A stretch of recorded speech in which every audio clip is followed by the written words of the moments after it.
From the Cronkite studios in downtown Phoenix, this is Cronkite News. Cronkite students and faculty are honored to be recognized in the Broadcast Education Association's Festival of Media Arts. The festival is an international showcase of work, and entries are judged by professionals in the field. This year, faculty and students placed more than 20 times in the competition. Here's a sample of our winning entries.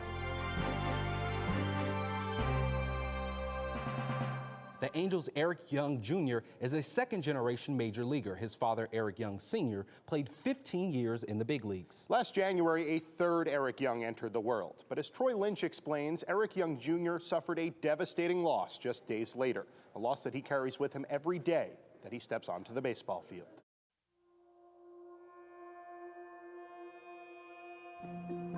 January 24th, 2017. The Los Angeles Angels signed 31-year-old outfielder Eric Young Jr. Life was good for Young and his wife Victoria. EY signed with his 7th team, and their first child was on the way.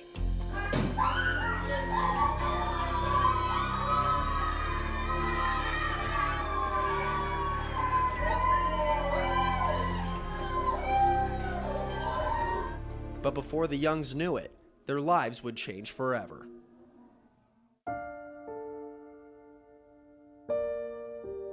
On January 26, just 2 days after Young signed with the Angels, Victoria gave birth to their first son. Their child was born 11 weeks premature. Eric and Victoria were only able to spend a night with their baby before he passed away the next morning. Sadness, just heartbroken, not sure what the next step was. It took EY about a month before he decided to share the news. That's when he built up the courage to stand up in the center of the Angels spring training clubhouse and tell his new teammates that they shouldn't be afraid to talk with him about the situation or anything that they're struggling with.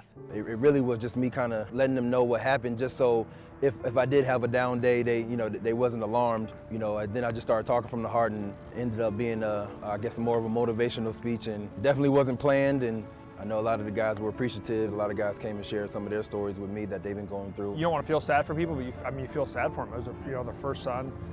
Like I said, having kids myself, you can only imagine what they're going through. Just a terrible, terrible thing. No, EY was always a very mature kid, even when he was a youngster. And when you have a tragedy like that, you got to pick up the pieces. He'll continue to have the burden, but I think he's focused on being the best baseball player he can be, and we're happy to have him. During those 4 weeks, Young and his wife mourned, but he said it was important to keep strong in his faith. You want to hold on to something, and my faith was what I held on to and what I continually hold on to. Fast forward to May 28th, still early in the regular season. Mike Trout tears a ligament in his left thumb and is out for 6 to 8 weeks. Young was called up to take his place, and 3 days later, something special happened. That's hit out toward right. That's hit well. Marquez is back. That is gone. EY Jr. big fly. At the services, when we laid our son to rest, the pastor reached out and told us in the service that one of the moments you hit a big home run this season, you're gonna look up to the sky, and that's your son looking down on you. And that was the moment right there. It just hit me. I just had that moment with my wife and was like, that's what our pastor was telling us that day, and it's pretty powerful for me, and just got overwhelmed with emotion. Young was playing some of the best baseball of his career. In a span of 15 games, he hit 3 home runs, had 6 multi-hit performances, and had a batting average of .314. Hits off the corner. This is going to do it. Drive home safely. Eric Young Jr. with a walk-off. Kept things in perspective, and I was just having a great time out there, having the ball. Wasn't really trying to replace Mike Trout. That wasn't even my thought process. I just wanted to take the opportunity and try to run with it. Every time Young steps onto the field, he says he's playing for his son. And whenever he gets a hit, home run, or just makes a good play, he holds up 3 fingers, representing the name of his son, Eric Young III. I'm gonna call him Trey and hold it up every game, say a prayer in center field before every game, and hold it up to him. And even through that tragedy, I think it just maybe made him and his wife stronger. Young thinks so too. EY Jr. continues to tell his story and inspire people wherever he goes. And even with all the hurt, EY and Victoria still plan on having more kids. Wanted to make sure we was in a good place to continue, but definitely was talks of expanding the family again. And so one of these days, the Lord bless us with that. In Tempe, Troy Lynch, Cronkite Sports Report. Young added that after the passing of his son, he put everything into perspective. He said that there are people going through situations that are bigger than baseball. He said that he is blessed to have a kids game as a career, and he hopes that the fun he has on the field is contagious.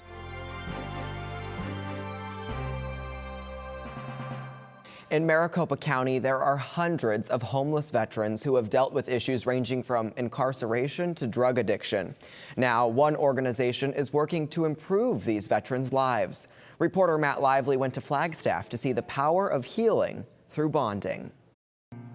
This campground in Flagstaff may not look like much of a battlefield, but it is filled with soldiers. Veterans who have fought for their country's freedom and their own. Chose to self-medicate as a way to deal with life. The excuses because of the pain meds, just sank in that it was all just lies. Ray Perez and Robbie Vieira aren't alone in the difficulties they endured after their time in the service. In fact, the Maricopa Regional Continuum of Care Board reports that there are over 400 homeless vets at any point in time in Maricopa County. Every veteran's path through life is a little bit different. Some are tougher than others. Every day in America, 22 veterans take their lives. That's a statistic that Ray Perez and Robbie Vieira were hoping they wouldn't become. Multiple attempts of suicide, taking my own life. I didn't want to live anymore. In and out of the jailing system, yes, I am a convicted felon. And my last violation was spent in solitary confinement. And that's when I threw in the towel. That's when I was ready for change. Perez now works at the VA and is involved in the Veterans Court, a system aimed at helping vets in legal binds to become contributing members of society. This is why Perez co-founded Operation Restoring Veteran Hope, an organization dedicated to helping vets bond. And that's why the vets are here, huddled around a fire in a northern Arizona forest, listening and being heard. His name was Dominic Tripodi. He was an Army veteran. Oh, it's glad to be with you. I'm here to share about World War II. Part of Perez's goal with this organization is to have retreats like this one. Outside of Phoenix and engulfed in nature, the vets are able to kick back, adventuring, raising the adrenaline levels, and some friendly competition are just some of the therapeutic activities they're participating in. It's been very emotional. I've had veterans throughout this weekend come up to me, thanking me for putting this together. It's an awe moment for me, and I'm just enjoying being around my fellow comrades. Comrades like Robbie Vieira, who's still trying to find his way down the right path. So what branch did you serve in? I served in the Navy. Yeah. What years? 73 to 75.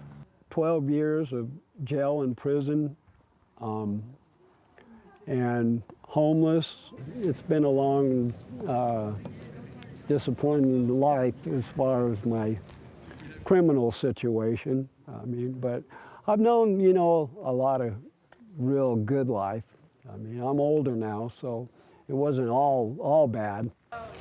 With help from fellow veterans like Perez, Vieira has found temporary housing and is participating in programs like the Veterans Retreat. And this outdoors getaway is serving him well. It's been a big, what I'd say, a breath of fresh air, like a breath of new life.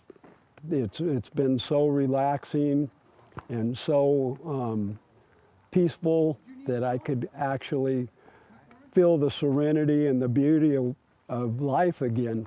There can be a lot of noise in the battles of everyday life, but all that could be heard at St. Joseph's that weekend was support.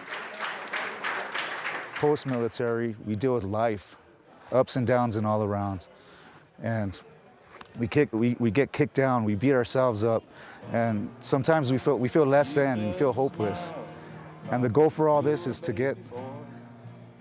be hopeful rather than hopeless, to know that there's light at the end of the tunnel. In Flagstaff, Matt Lively, Cronkite News.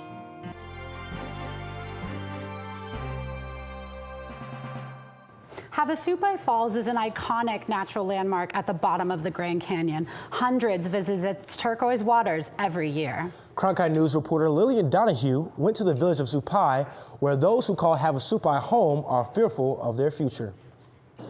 Thank you. The Colorado River is the lifeblood of the Grand Canyon region, but the Havasupai people who call this canyon their home are worried that a uranium mine just miles from the national park could contaminate their water. We exclusively followed activists as they brought the community's concerns from the canyon to the nation's capital.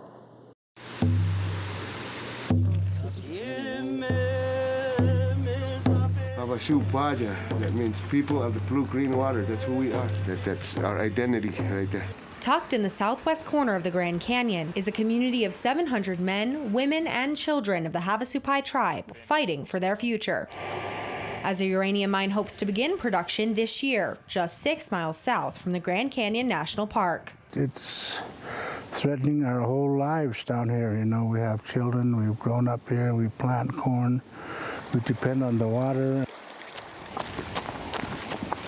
To make their voices heard, a group of Native advocates and leaders took to their traditions, running over 20 miles in and out of the village of Supai in a journey to bring the pleas of the tribe's children from the bottom of the Grand Canyon to our nation's capital. These children have so much more life to live than any one of us, and it's really their voice that needs to be heard. Granted, we can't take them and put them on an airplane and fly them to the East Coast, so we're doing the next best thing as their leaders, as their representatives, and we're going to deliver their voices to Washington, D.C. Across this bridge in the Havasupai Creek starts the village of Supai. Out of respect for the Tribal Council's wishes, they have asked us not to film video on their grounds. However, we will take audio and pictures. Have love, give love, be in love. After a blessing, the runners meet with elementary school children, collecting letters that voice their concerns for mining impacts on the land, including their water source, the Colorado River.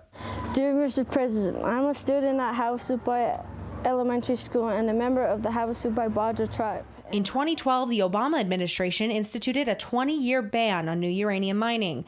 Now the Trump administration is considering lifting that ban. For companies like Energy Fuels, it makes it easier to continue their plan to collect more than 2 million pounds of uranium from the Canyon mine. Contamination from the mining has the potential to impact rivers and water sources downstream. A spokesperson for the company says the mine is small, yet important for the state. We estimate that the uranium that comes out of the Canyon mine could provide all of the electricity for the state of Arizona for about a year. Moore also says he wants to ensure the people of Supai that water contamination will not be an issue. And if I really thought that there would be any chance that we were going to harm any of that, I simply couldn't work for this company. But the people who live in these Red Rock valleys and desert canyons are hesitant to trust mining companies who they say have exploited their land before. We've been hurt so much from uranium exploration in tribal communities. That legacy is there, and there's nobody coming in to clean up the mess. For some at the Havasupai Elementary School, the runner's visit empowers them. It's incredible because I never knew that other people knew that Supai existed, and it's really awesome to have him here, really to come and help us make a bigger voice out of us. The children have a strong voice, and we let them know that their ancestors fought very hard for to continue their way of life teaching, and they're going to do the same by writing these letters. Right. The runners leave Supai with letters in hand, carrying the hopes of the Havasupai people. It's a message they hope will be heard far from the canyon walls, over the din of the falls, and all the way to the highest office in the land. Too fast.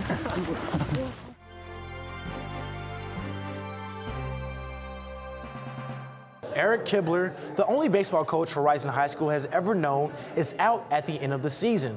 Kibler approached the administration with his plans to retire after the 2019 season. But according to Kibler, they rejected that plan last week and informed him and his staff that their contracts would not be renewed at the end of the school year. It's been an emotional season for Kibler. In March, he won his 800th game. but it was with a heavy heart as junior Colin Demas continues to battle leukemia. Kibler impacted so many players during his nearly 4-decade career at Horizon. Before the news of the end of his time at Horizon broke, Cronkite sports reporter Brooke Cotelli went to Husky Park to speak with Coach Kibler about what kept him in the game for such a long time. Before practice, Coach Eric Kibler mows the field at Husky Park, a field that's seen many changes since he began his career at Horizon High School 38 years ago. When we first got here, we had like a softball backstop, that was it. That's how we started, and that was desert right out there. At the helm of Huskies baseball since the school opened in 1980, Kibler says there's one reason he returned to the diamond each spring. More than anything else, the kids in the game and the coaches that I coach with, that's pretty much it, but the kids are number one. One of those kids was pitcher Jared Berkowitz, who helped Kibler win the first of his 6 state titles in 1995. First and foremost for Coach Kibler, it was watching him go through it. It was a lot of excitement and a lot of hard work and years of trying to get to that point, which I know meant a ton to him as it did to the players. Berkowitz is one of more than 150 players coached by Kibler who went on to play at the college level. And while it's been 22 years since Berkowitz played at Horizon, he still carries with him the lessons taught to him by his high school coach. I think positivity, baseball is a game of failure, so he really brought a lot of understanding of the ups and the downs of the game and how it translates to life. Do the best you can, work hard, have expectations for yourself, but also understand that there's going to be ups and downs, just like in a baseball game. Berkowitz went on to play college ball at Tulane, and today his jersey hangs right here on the fence at Husky Park. Next to it, Tim Huff's jersey, the father of current Huskies shortstop and catcher Cody Huff. It's been a fun experience coaching former players' kids. It just makes you feel a little older as you see the father grow up and now the kid's here and you're going, wow, that's a long time. Once a little kid running around the diamond, junior Cody Huff got to play for the same coach at the same stadium where his father played. I've always respected him as a coach and as a role model, and he's awesome to come play for every day, and he gives us his best effort at practice every day, so we try and give it back to him. Coach was always very honest with us. He was very passionate. He was very knowledgeable. A coach, a father figure, anybody we could go to anytime we wanted to talk to somebody about anything in life. I mean, you can just tell by his work ethic and every day during practice that he really does care about us and he wants us to get better, not only as baseball players, but as people and members of the community as well. Next up for Cody after he graduates from Horizon next year, playing baseball at the University of Notre Dame, a step he says Kibler made possible. Ever since I've played for him, I've gotten so much better as a player and as a person too, because a place like Notre Dame also looks at quality of character, and I feel like he's really made me a better person. As he's done with Cody and the hundreds of players who've come before him, Kibler said his goal was always to teach his players more than just baseball, but also about the curveballs life can throw. In Scottsdale, Brooke Cotelli, Cronkite Sports Report.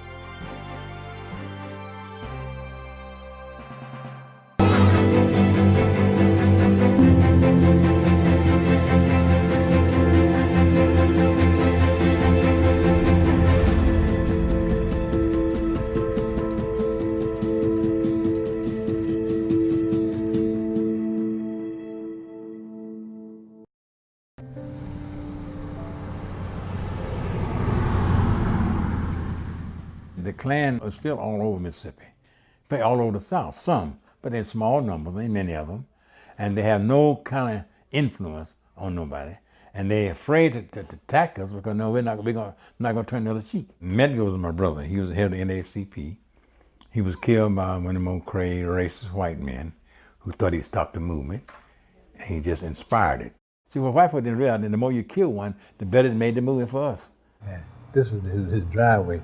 When I came in that night, my house was full of people. What are y'all doing in my house? I don't know about my house. I said, Charles, they shot Medgar. I said, they can't kill her ever. We don't die. He said, no, Charles, he's dead. And when I went in there, Merle was sitting there crying, his wife. I said, Merle, don't cry, honey. I said, we can get even with him. He said, Charles, no. I said, yes, I am. I'm going to get even with all these crackers for killing my brother. The next day, I was in Medgar's office. And looked like Medgar walked through that door and said, Charles, no. do it the way I was doing. Get the color folks registered and vote them out.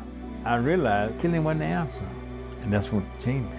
Because evidently what he was doing was aggravating and making a lot of folks mad, fighting to get black folk equal to everyone else, independently, financially, and every other way. And I began to do that. I don't want America to ever be forgotten. What he did and how he made us get to where we are today because of his effort. Before him, there was none trying. It's going to take time to get the hate out. You don't hate people because of the color of their skin. This used to be a segregated country, period. Black over here and white over here, period. America ever owed us was the right to be free and equal. I don't know if it'll ever happen or not. I think we come to the point where we can be accepted. And being equal, we're not equal nowhere. In this country right now, we have hate.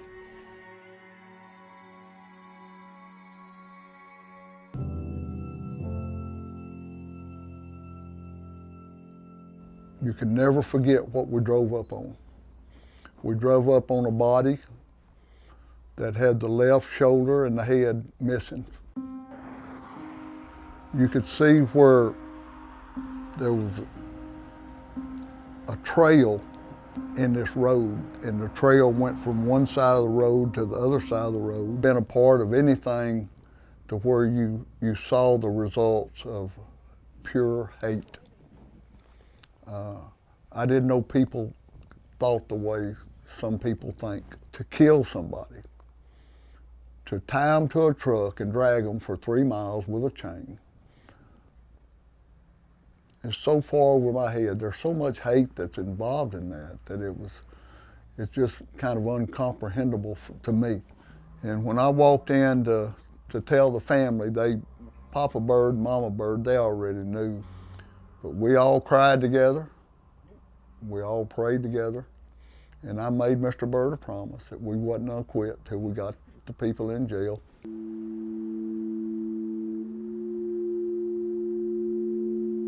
Everybody's expected to have black pride, Jewish pride, Hispanic pride, even gay pride.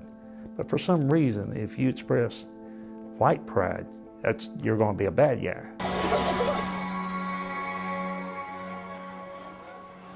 Now those racists feel emboldened.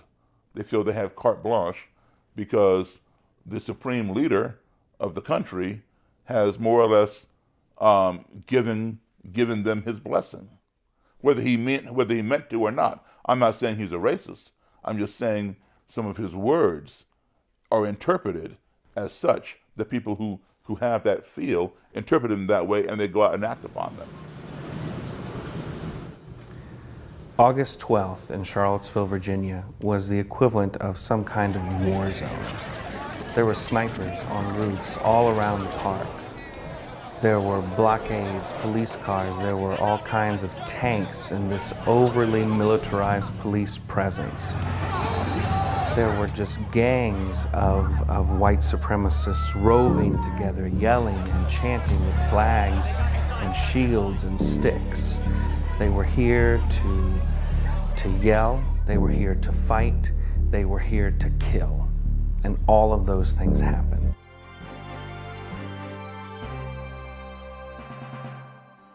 The saguaros are real important out here.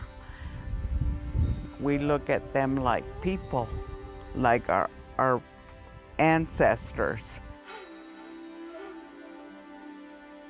Saguaro is both a symbol of the desert, but it's also something which interacts with virtually everything else in the desert. Two different worlds, science and tribal tradition, connected by the iconic saguaro cactus. This towering figure is pushing science to new heights while preserving the past.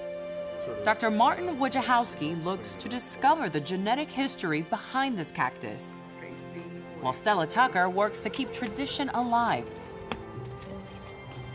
We decided that it would be a local project and be local interest, so we thought, well, we'll just go out and sequence the saguaro genome. And that was the first thing that came up. And then begin using that to sort of understand the distribution of genes that code for or produce these adaptations that seem to be so, common within cacti. We took off, slices of 2 of the cacti, and then we came back into the lab to actually extract the DNA. And so we give them the purified DNA, and they send us back gigabytes of data, literally. It's sort of sorting out what are the functional genes. We had all the sequence data, and we looked at and we assembled the actual chloroplast genome. Each plant has a chloroplast. And the one striking thing was that it was missing a bunch of genes that are necessary for electron flow during the process of photosynthesis. Photosynthesis keeps plants alive and growing. Just what Stella and her daughter Tanisha Tucker need to harvest a special gift from the saguaro, the fruit. I started teaching her when she was about 8 years old. She'd go out with me. She grew up here. She's an expert now. My name is Tanisha Tucker, and I'm a member of the Thana O'odham Nation. I'm out here harvesting saguaro fruit, which is a part of our traditional calendar of harvesting. My mother has been picking and harvesting since she was about the same age. So it's a tradition that's been handed down from generation to generation. The importance of the picking of the saguaro fruit is because it does start the new year, which if you continue on with the fruit and the harvest, it will bring about the monsoon season, the rain, and that's what we always believe.